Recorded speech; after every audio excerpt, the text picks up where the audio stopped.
Firstpost reports from the world's second largest continent.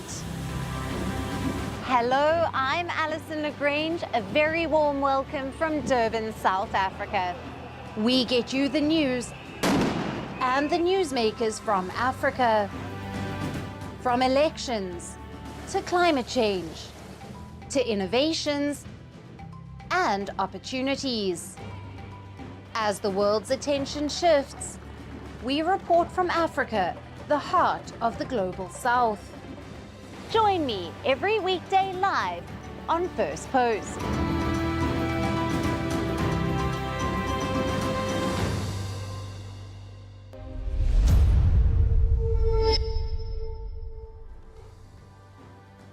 Hello and welcome to Firstpost Africa, where we get you the top stories from the continent and from across the world. I'm Alison Lagrange, coming to you live from Durban, South Africa. First, let's take a look at the headlines. Israeli military says it has killed 50 Palestinian militants in northern West Bank after it launched an offensive nearly 2 weeks ago.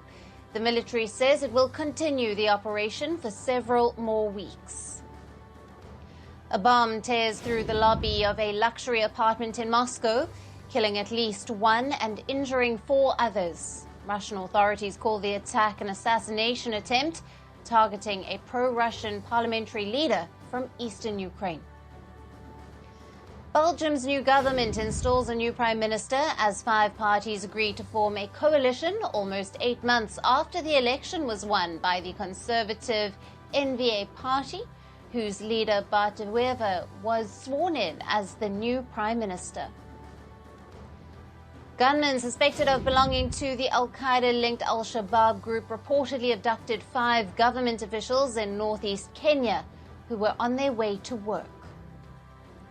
And the largest Hindu temple and cultural complex in southern hemisphere opens in South Africa's Johannesburg, with scores of worshippers participating in a ceremony to mark the occasion.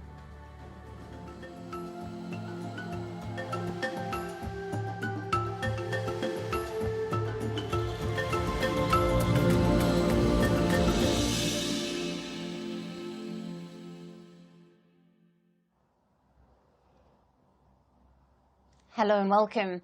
We begin with the latest from the Horn of Africa, a region that has been muddled with internal problems and conflicts.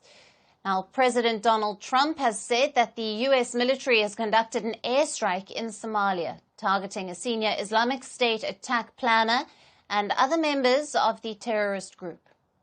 In a post on social media, Trump, who ordered the strikes for the first time in his second tenure, said the airstrikes were conducted on the Islamic State terrorists who were found hiding in the caves and threatened the security of the United States and its allies.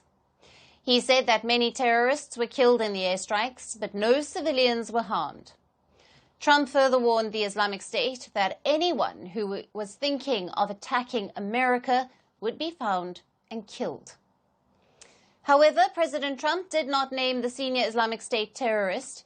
He later published a video on his Truth Social platform showing the airstrike on Islamic State group targets in Somalia.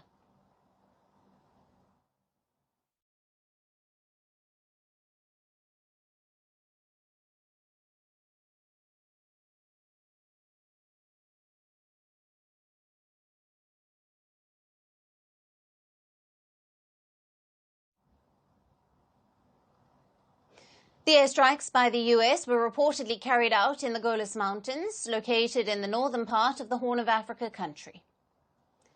Now, the Somali president's office also said that President Hassan Sheikh Mahmoud was informed of the airstrike, and he wrote on social media platform X that he extended his deepest gratitude for the unwavering support of the United States in the fight against terrorism. Now, the United States has periodically carried out airstrikes in Somalia for years under both the Republican and Democratic administrations. In his first tenure between 2017 and 2021, Trump bombed terrorists in Somalia nearly 150 times. In comparison, former President Joe Biden, during his tenure between 2021 and January of 2025, bombed Somalia only over 40 times.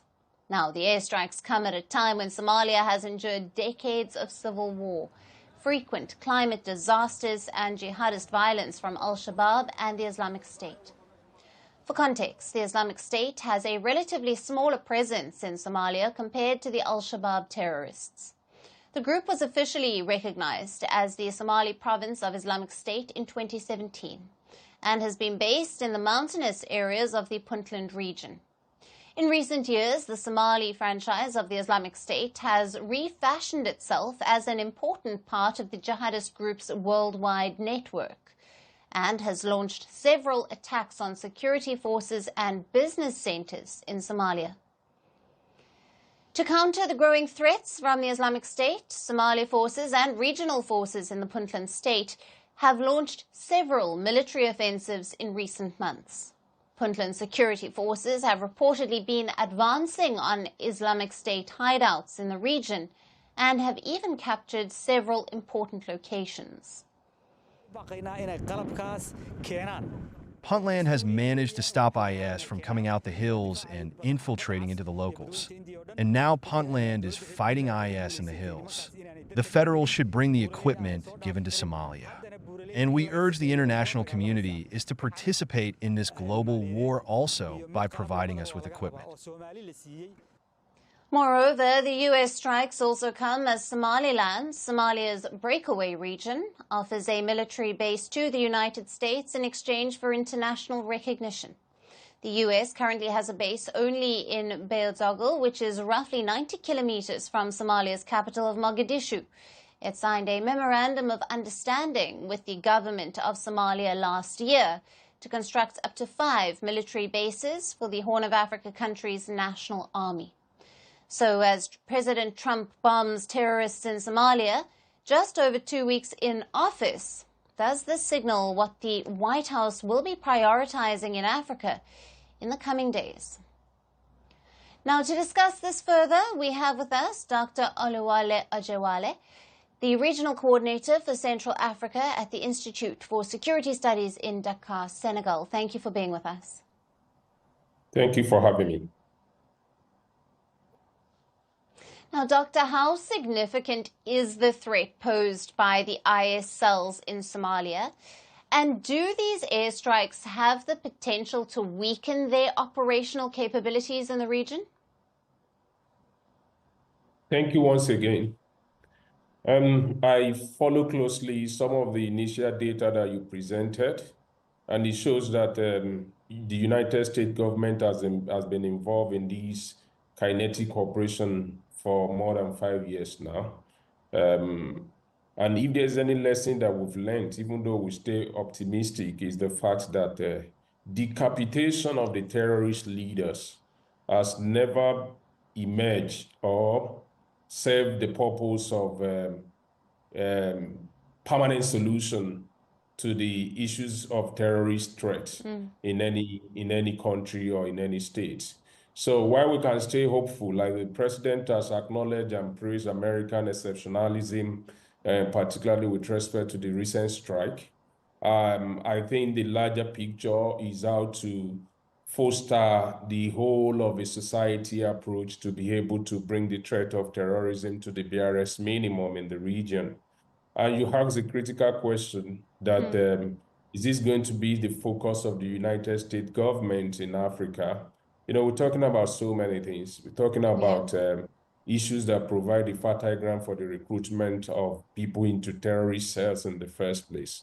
I think much as Africans would like the United States government security partnership in hitting the cells of the terrorist groups, it is in addressing the issues of socioeconomic concerns that actually afflict the communities. I think it is in those areas that Africans will largely benefit from support, comprehensive support from the United States, not really in striking alone, as decapitation cannot be a one-size-fits-all solution to the issues of terrorist threats. Right.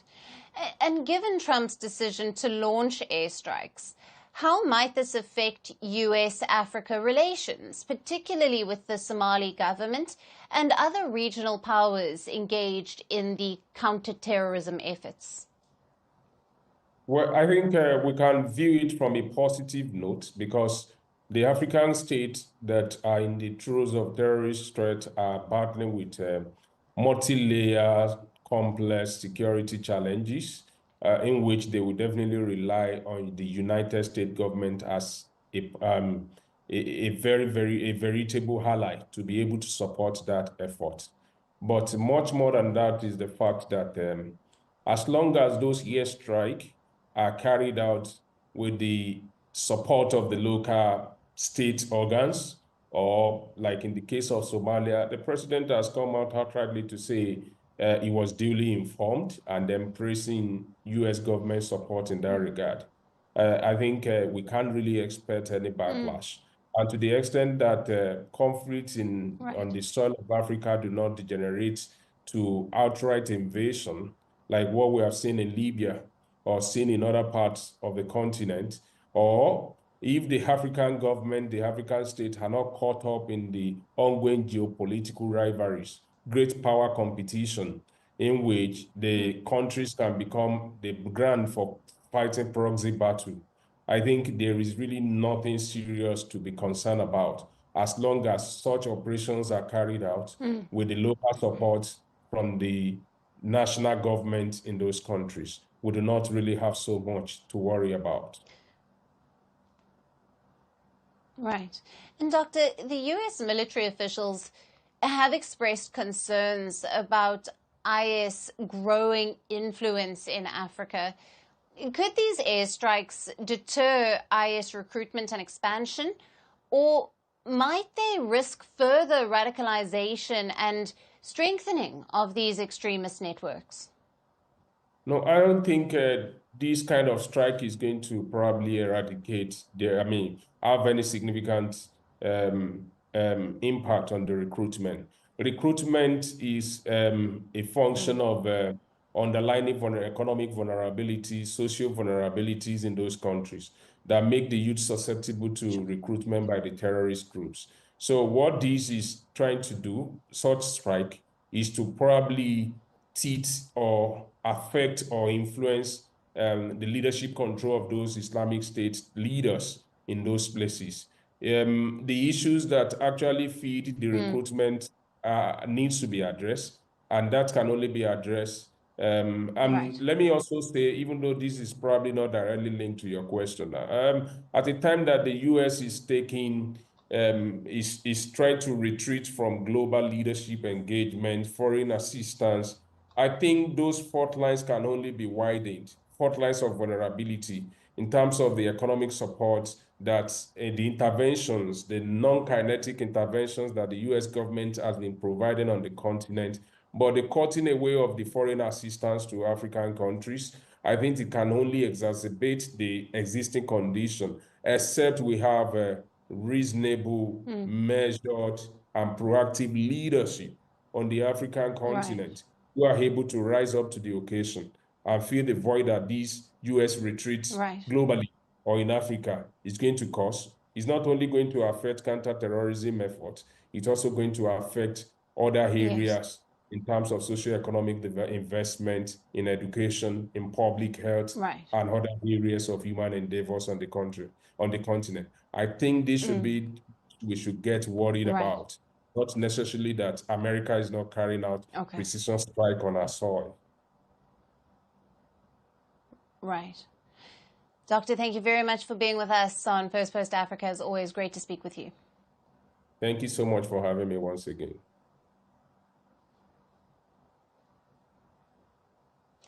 And it seems it's not just ISIS that is on the U.S. president's target list in Africa. President Donald Trump has announced that he is cutting all future funding to South Africa as the country is confiscating land and treating certain classes very badly. Trump made the announcement on his social media platform Truth Social. He said South Africa is conducting a massive human rights violation. He later also spoke on the matter and said that the Ramaphosa government is in fact doing far worse and that his administration is carrying out a probe. Until that, all future funding to South Africa will be suspended. Terrible things are happening in South Africa. The leadership is doing some terrible things, horrible things. So that's under investigation right now. We'll make a determination. And until such time as we find out what South Africa is doing, they're taking away land, they're confiscating land, and actually they're doing things that are perhaps far worse than that. South African President Cyril Ramaphosa has responded and denied the accusations of confiscations. He says he wants to engage with Trump over the aid suspension. Meanwhile, his mineral minister wants to retaliate. He says if Trump could use aid cuts to threaten South African economy, Pretoria could withhold vital minerals to Washington. You passed an exploration act, therefore Trump would withhold funding to South Africa. And I said, let's not mobilize Africa. Let's withhold minerals to U.S. That is it. If they don't give us money, let's not give them minerals. But the reality, they take our minerals, but say we're withdrawing funding. No, we have minerals in the continent, and therefore we have something that we have. We're not just beggars, but we must just use that endowment for our benefit as a continent. But if, as a continent, we are frightened, we fear everything, we are going to collapse, and will collapse with minerals at our doorstep. South African President Cyril Ramaphosa last month signed a bill into law that allows the government, under certain circumstances, to seize land without any compensation. Even after 30 years of the end of apartheid, the black majority owns a little land in South Africa. Now, some reports say around 70% of the land in the country is owned by the minority white community. Pretoria argues the bill does not allow the government to expropriate property by force, but that has not convinced the critics. Even members of the government coalition have raised objections. This includes the second largest party, the Democratic Alliance, who joined hands with Ramaphosa's African National Congress last year, after the ANC lost its parliamentary majority for the first time in 3 decades. Now, the party has declared a dispute within the government over the land seizure law and has even asked to reset ties. The DA's objections have reached all the way to President Trump's ears. The land reforms have put crucial U.S. funding to South Africa in jeopardy. In 2023, the United States committed nearly $440 million in assistance to South Africa. South Africa is also the biggest beneficiary of the African Growth and Opportunity Act, or AGOA, which allows African exports to the United States without any tariffs or duties. The agreement is set to expire in September this year, and there are doubts if Trump will renew it. Earlier, Ramaphosa had expressed confidence in the nation's relationship with Trump. He said that he had spoken to Trump after his election win and looked forward to working with his administration. He also said he is not worried about the relationship with Washington under Trump. But now it seems there is need to worry. Analysts had already predicted the Trump trouble for Ramaphosa over his growing ties with Russia, Iran, and his stance on Israel. But land seizure law seems to have hurt Trump the most. Many in South Africa also had not expected the abrupt halt to foreign aid from the world's largest donor. That stops money flowing for wide-ranging projects. NGOs that are funded by PEPFAR cannot not operate without this funding. So the first question that needs to be asked, and that many people in the sector who are involved in HIV work in one way or the other are asking themselves, what's going to happen? The world should worry about the ascension of Trump. Do you think, look at what is done, WHO, how can America withdraw from WHO? The only thing he thinks about is the money they put in there, but not the benefits that accrues and the goodwill that accrues to America through that little thing. The world is in trouble. While the U.S.-South Africa ties are likely to deteriorate under Trump, it also brings the Elon Musk question into the equation. Trump's close ally and the world's richest man, Elon Musk, was born in South Africa.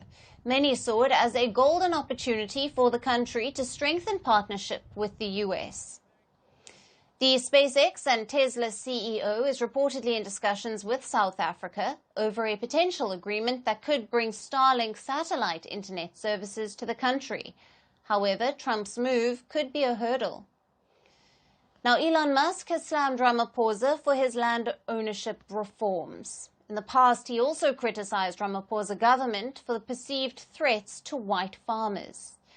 So, how South Africa navigates the Donald Trump and Elon Musk duo for the next 4 years? We will keep bringing you updates on this story.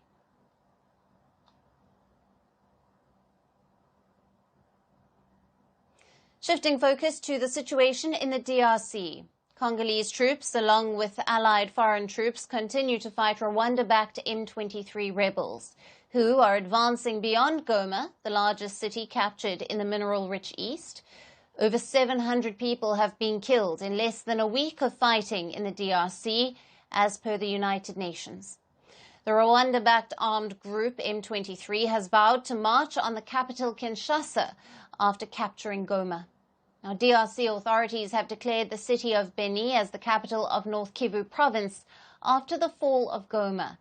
Meanwhile, M23 fighters have been moving south toward the city of Kavumu in neighboring South Kivu. The city has a strategic military airfield and is where the Congolese army has laid down its defensive line, which is just 40 kilometers north of South Kivu capital, Bukavu. However, there are reports the advances in the south have been slowed. Though DRC armies significantly weak in front of the M23 and Rwandan forces, they have been supported by troops of other nations in Africa.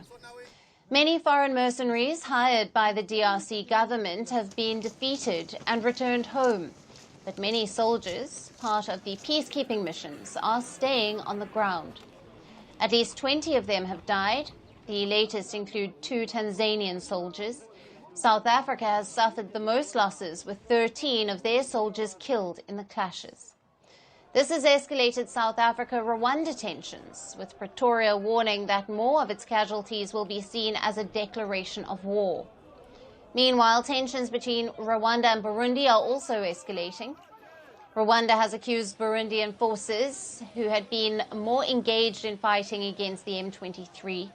Burundi's president warns that the situation in DRC could spill into a wider regional war if the rebels further advance.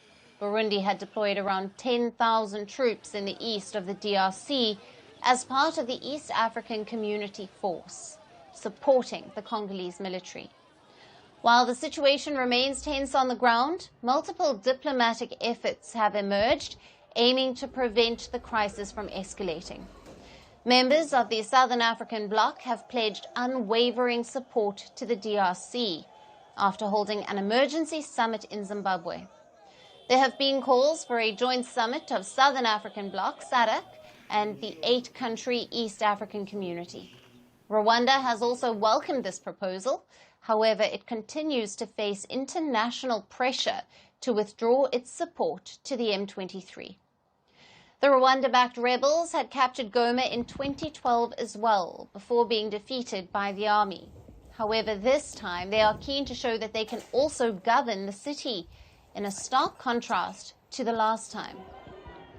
The M23 has vowed to send displaced people back to where they came from. However, many are reluctant due to fears of rape and violence. My concern is peace, because if we return home to Nzolo, those who took our land are still there and continue to kill people and spread terror. We fled because they kill our people, and we will only return when there is peace and tranquility. Not today. Yes, this really happened. Many among us have been raped. Rebel forces enter houses and rape mothers and daughters. If they find them together in the house, they rape them all together in their tent. They loot and rape women and girls. That's why we fled. Goma was already home to hundreds of thousands of internally displaced people due to decades of fighting. The latest conflict has reportedly forced another 500,000 people to flee their homes, worsening one of the biggest humanitarian crises in the world. And staying in the region for our last story, the DRC has urged top European football clubs, Arsenal, Paris Saint-Germain and Bayern Munich, to end their blood-stained sponsorship agreements with Rwanda amid the worsening humanitarian crisis in the eastern part of the country. Kinshasa has accused Kigali of being directly responsible for the miseries in Goma that has been under the control of the M23 rebels since last week. While the football clubs are yet to respond to Kinshasa's plea, criticism has grown over Rwanda's strategy to hide its abysmal track record on human rights by investing in sports. Our next report gets you all the details. As the situation intensifies in the eastern region of DR Congo, the government is doing everything it can to pressurize its neighbor Rwanda into giving up its support for the M23 rebel groups who've captured the city of Goma and have vowed to march towards DR Congo's capital, Kinshasa. The DR Congo's Foreign Minister, Teresa Wagner, has urged popular European football clubs Arsenal, Bayern Munich and Paris Saint-Germain to end their blood-stained sponsorship agreements with Visit Rwanda amid the worsening humanitarian crisis in the region. In a letter to the clubs, Wagner has questioned the morality of their sponsorship deals, citing a UN report that suggested there were 4,000 Rwandan troops active in the DR Congo's territory. She wrote that thousands are currently being trapped in the city of Goma with restricted access to food, water and security, and that countless lives have been lost. She added that the club's sponsor, Visit Rwanda, was directly responsible for this misery. Wagner further said that if not for their own consciences, the clubs should end their sponsorship agreement for the victims of Rwandan aggression. Wagner also highlighted how Visit Rwanda's sponsorship could be funded by the illicit mining of blood minerals in the occupied parts of the Central African country before being transported across the border and exported from Rwanda. Now, the Visit Rwanda campaign has extensively promoted the East African country's unique attractions, such as mountain gorillas, stunning natural scenery and cultural heritage. In 2018, Visit Rwanda signed a partnership agreement with Arsenal to feature on the British club's sleeves. The deal was restructured in 2021 and is now reportedly worth more than $12 million per year. Meanwhile, Visit Rwanda has been a sponsor of Paris Saint-Germain or PSG since 2019 and signed a 5-year football development and tourism promotion partnership with German football club Bayern Munich in 2023. These football club partnerships have helped Rwanda's tourism industry grow by increasing the country's visibility and attracting more visitors over the years. However, Rwanda's government has been accused of investing too much in sports to enhance its global image, a strategy labelled by critics as sports washing. Recently, Rwanda's President Paul Kagame announced a bid to stage a Formula One race in the East African country. This has led rights groups to accuse Kigali of hiding its abysmal track record on human rights. Kigali has dismissed such accusations of sports washing. However, criticism against the government has continued, especially from the DR Congo, which has accused Rwanda of backing the M23 rebels and looting the country of its precious minerals. But amidst all these accusations, the question remains: will the football clubs pay heed to the Congolese government's plea and end their partnership with Rwanda, or continue to support the slaughtering of hundreds of people in the eastern part of the country? Today, we will see you again tomorrow at the same time. Thank you for watching and goodbye.